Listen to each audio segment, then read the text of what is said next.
Hi everyone, thank you for watching this video. This is Sheva from Berry Mix Journals over at Instagram.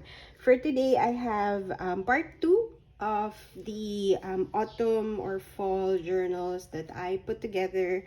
So if you haven't watched the first video, I will link it in a card somewhere so that you can watch it, or I'll also put it in the description down below. So this is the second journal that I made. The covers, as I explained in the previous video, are inspired. The cover and the binding basically are inspired by Amity Bloom. She posted a video on YouTube and I just followed along. The cover is made from cardboard envelope, so that's what I used, and then I covered it with different digitals. Most of the digitals I used here are from RaindropLila.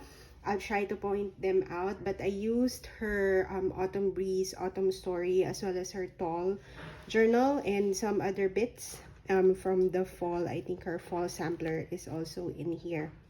So I was very much inspired by fall colors, all of the warm colors, so that's what you will be able to see all throughout.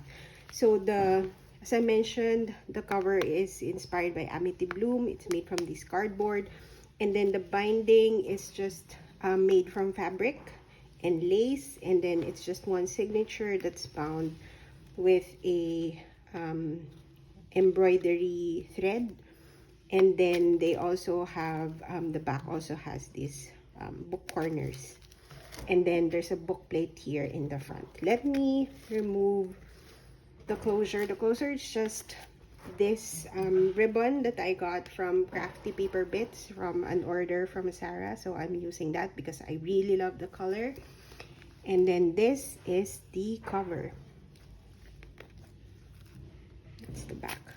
So the front cover, I added this beautiful lace. So this is vintage lace, and I thought, you know, the scallop and the details, just love how it falls like that.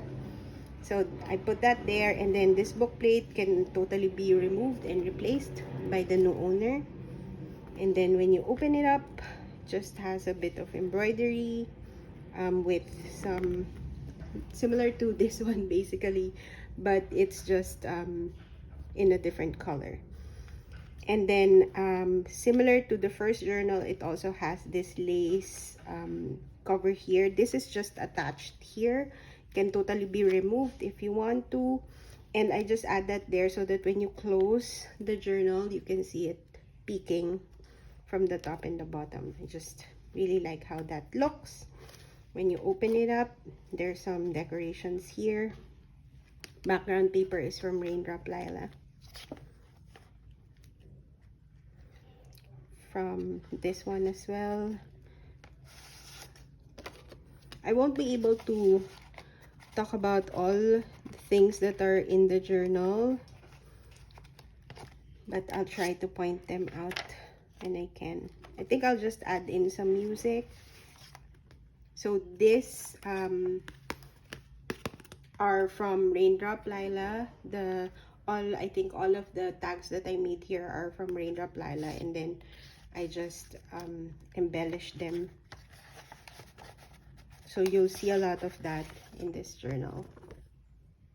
Pretty picture. Edith Holden book pages, of course. I just really had fun, you know, working on these journals or these tags. Really love how they look.